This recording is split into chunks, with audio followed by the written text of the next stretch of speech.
Good morning. It's January 7th. We're in Calhoun County, Georgia, in a little town of Morgan. We're on a client property. Used to be a IFCO employee, Jay Chupp's farm, and he's now in the site prep and tree plant business. And he has a beautiful farm, and it's very suitable for us to lay out an internal progeny test series. And I'm joined by Dr. Ford, Director of International Forest Genetics and Seed Company. And we're here today to kind of talk about the breeding, testing, and selection process. Today, specifically testing. We're going to talk about maybe site suitability a little bit and why this site was chosen and put into production or into this test series. And then we're going to transition over to a test that was installed 2 years ago. And we're going to look at that test and kind of get a feel for where that test is progressing and things of that nature. So, Graham, I appreciate you and your guys taking time this week to kind of lay this test out and allow us to join you here today to take a look at it. It worked out just right.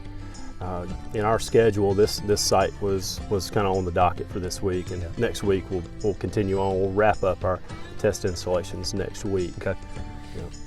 So what about this site in particular kind of piqued your interest and made it ideal for this test series?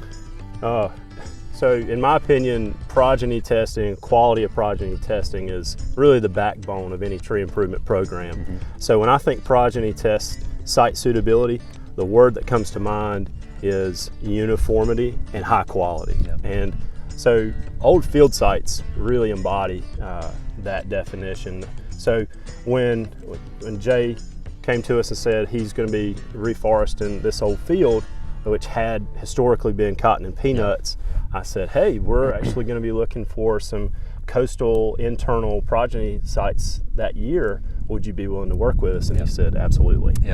What soil series are we? This is a Tifton. Tifton, which would be very similar to like our orchard complexes in this area. Yeah, it would be a wonderful orchard site. So Tifton loamy sand, just good inherent nutrition, drainage, operability, and that's why it's a preferred agricultural type soil.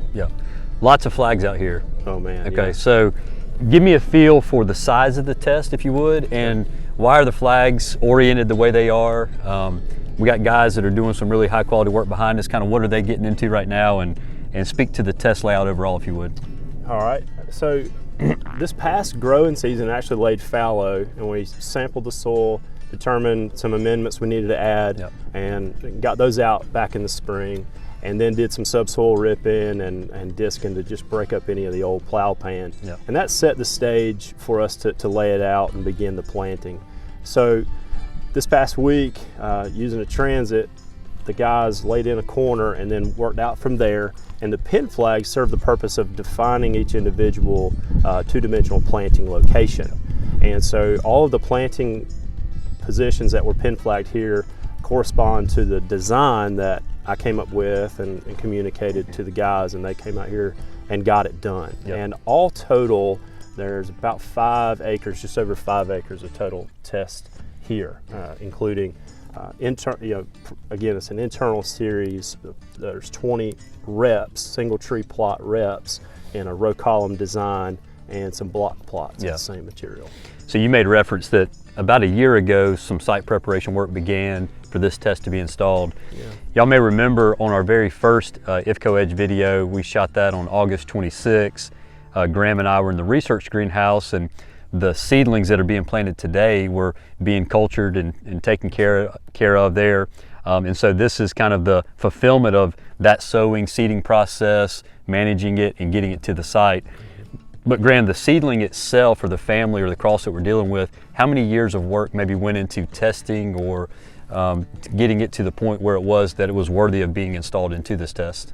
In any developmental pipeline, it's material that you're interested in testing further to understand the breeding values of the parents and the specific genetic value of a cross. So we started those breeding efforts several years ago, making the crosses in our breeding orchards, and then another 18 months to collect the cones. We extract the seed, and then came up with the test sow plan, sow design, about a year ago, and then sowed these in our research greenhouse back in May of last year. Okay. Now it's 2022, and like you said, grew them out and brought them here, and the guys are planting the trees and planting them to a very, very specific two-dimensional design. So every single planting position within every test, within every rep, row, column, each of those two-dimensional positions has a preordained greenhouse code that needs to go there.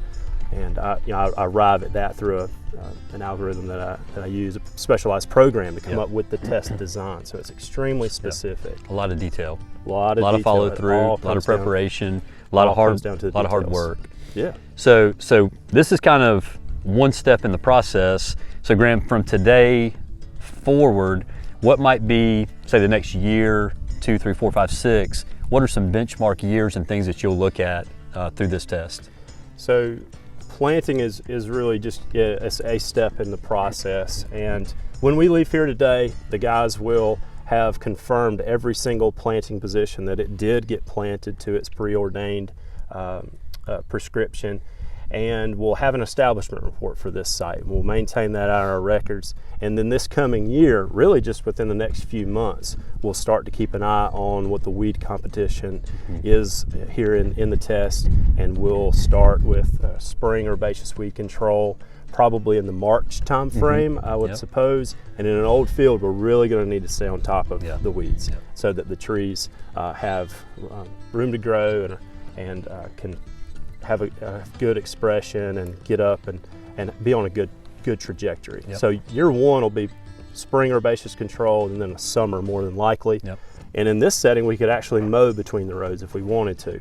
So we're really not holding back in the coverage here in a progeny test, because our goal is to maintain that uniformity that the site already brings, and then get these trees onto a good trajectory so that by age 4 we'll have 20 to 25 foot tall trees, and those trees will yield us really good data. So in terms of the layout, different color flags, different orientation, different families, this being an internal, so an IFCO internal progeny test series, what might be potentially unique to this test establishment as compared to maybe a cooperative test establishment, not only for the layout, but for the end result or benefit to our customers? Right, so we're pretty proud members of all the genetics cooperatives across the South, and this year we've actually put in a test for all of the genetics co-ops in the South, plus many more internal tests. But since we have geographically divided co-op structure internally, since we have orchards and nurseries south-wide, if we want to screen and compare material, we have to do it ourselves, kind of off-grid. So that's an advantage of an internal series, is that we get to compare the eastern and western populations, and actually interprovenance hybrids amongst the populations, which don't occur within general co-op work. And then also in these tests, we take an additional set of measurements, additional traits that the cooperatives are not currently working on. And then some of these, or a lot of this areas, are set off in block plots, correct? They are. And that's fairly informative for growth and yield work over time? So you can look at families and you can look at growth and yield, which is extremely valuable. In a single tree plot progeny test, that's a conventional genetics design. It'll give us breeding values at a young age, but those block plots are informative for some of those whole stand level metrics like dominant height, diameter distribution. And so we're taking extra steps there. So Graham and his team do an inordinate amount of work to make sure that the right families go through our progeny test series, the breeding, testing, and selection work. Our entire tree improvement team is fully dedicated to that, and they spend a lot of time with us, the guys that interface directly with our clients. We want to have really good knowledge transfer. We want to know what the cooperatives are doing. We want to have really good sound data from our internal work. And at the end of the day, we want to bring that value to the client to help them make informed decisions. So this is one test of many across the entire Southeast that span from Texas to Oklahoma to Virginia and all the way southeast from there. What we're going to do from here is transition to a test that was established. It's gone through 2 growing seasons, and we'll kind of take a look at what that test looks like in 2 years of growth, and we'll be able to kind of get a good feel for the way the silviculture process went. The herbaceous weed control has helped those trees fully express themselves. And we'll talk a little bit about some of the internal traits of interest that Graham and his team measure.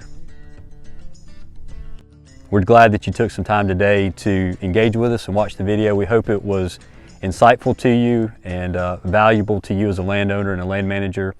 I just thank you for your time and thank you for watching IFCO Edge.